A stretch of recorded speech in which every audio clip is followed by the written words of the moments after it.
think it kind of starts with Dixon, at the top of the order, setting the tone, and he's seen a lot of pitches early on in the game and just kind of relaying that information, giving like me and other guys, a good scout report and know exactly what he's going to throw, and it's on point every time. You guys have now won 7 of your last 8 games. Can you just kind of talk about the confidence you guys are playing with? There's a lot of confidence going on. If y'all can see, there's a lot of energy. I feel like there's a whole lot more energy than what we had earlier in the year. We talk a lot about positive touches. Guys coming out in between innings, giving high fives to the players coming off the field, and it's really shedding to each other. You seem to become a fan favorite. Just what does that mean to you? It means a lot just being from so close. Just being able to use that to play to the best of my ability and just have fun with it. Do you remember watching games growing up, and does that ever pop into your head when you're on the field? I do. The funny part is, when I was younger, I took a picture with Petey the Pirate in the bleachers that had a shirt that said "Doubt Me." No, you got on base with a hit by pitch, and you ended up on third just like 1 or 2 pitches later. I know they overthrew at second, but you popped up super quick. Did you see it? Like, how'd you kind of sense that? Yeah, I got a good jump on the steal, and then I felt like I was going to be safe, and saw the ball in the outfield, and he was center fielder was back deep, so it was just automatic go. Getting to start in center field tonight is a little bit different than playing in the corners? It's a whole lot different. It's different angles with the ball coming at you, but at the end of the day, it's the same job: catch the ball and get it back to the pitcher. When they're throwing, I think they use like 7, 8, 9 pitchers out of the bullpen. What does that do for an offense when you just see a new arm like every inning? It's just, we're gonna have a different plan for every pitcher. As long as we stick to our plan, we're gonna do what we need to do. All right, Lance, just working out of the bullpen today. What was going well for you?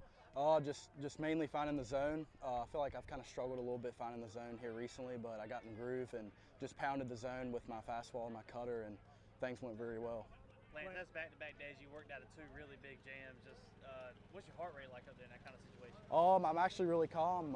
I feel really good out there. It's all about just keeping your breath controlled, and I felt really great, honestly. You talk about your fastball. It looked like, it had some zip on it today. Is it nice when you could have like multiple out pitches, even with that fastball working? Yeah, for sure. With the 2-seam sinking down and then 4-seam riding up to the top of the zone is really good. Also cutter away. I like that pitch also, but yeah, fastballs is my pitch really. Lance, I believe that was the first time you had let up a collegiate home run. You come back, you attack the next guy, get a ground ball, strike out the guy after that. I think you only threw 3 more balls the rest of the inning. What does that mean for a young guy like yourself to respond from that first career bomb? Yeah, it's like, oh well, it's on to the next batter. You don't let that affect you.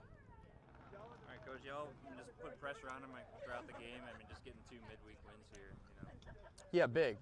Bullpen was thin for sure. We weren't expecting probably Sean to go that long. He did a good job, and then Lance came in and actually gave us a little bit more length than what we expected, but he did a really good job. And then Colby, being able to go 2 innings and what he does position player wise and the defensive plays he makes.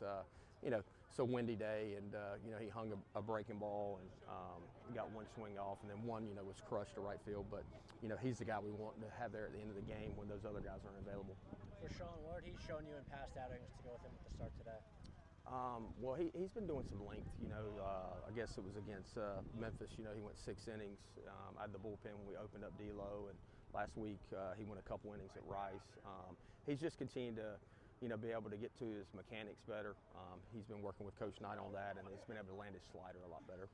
After a long one last night, is there something different you tell the team to have them ready for today?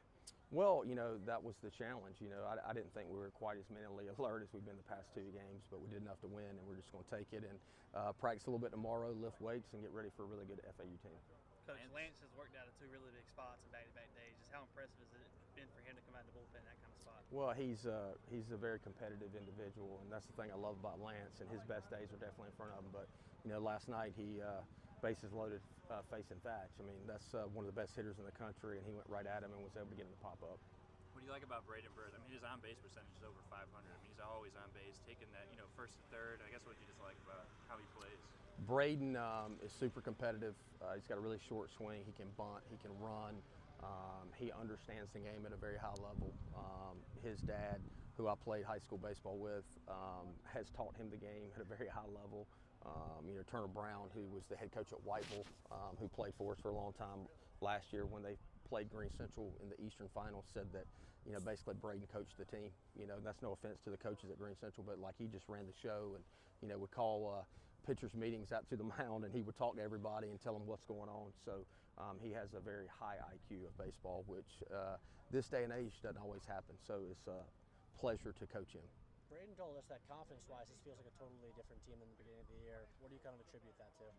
Well, when you got 27 new players, 4 new staff members, I've told some people this behind the scenes, just felt like I was a first-year head coach again. So, you know, you got to figure out the pieces and, you know, what guys can do well. And we've been able to utilize the bench a whole lot. I mean, the bench has been unbelievable. I mean, we've pretty much used everybody on the bench every night almost. So keeping those guys engaged and just getting them reps has been a big deal. You guys are, you know, bunting, hitting runs on early. I mean, how does that just shape how they have to play against you guys? Well, we wanted to put pressure on them. You know, we wanted to really utilize our bunt game, and if we could steal bases, if the times matched up, so we were able to do that and put some pressure on them. Most innings Columbus, I think, has caught all year. How do you feel like he did back there in his first start? I thought he stole a few strikes from our end. Yeah, dude, I thought he did great, you know, and we got to get him back there more, just to give Walker some breathing room. And, you know, Michael's throwing the ball better. He's working hard, so had a big hit too. So it's good to see. He's definitely going to continue to get better.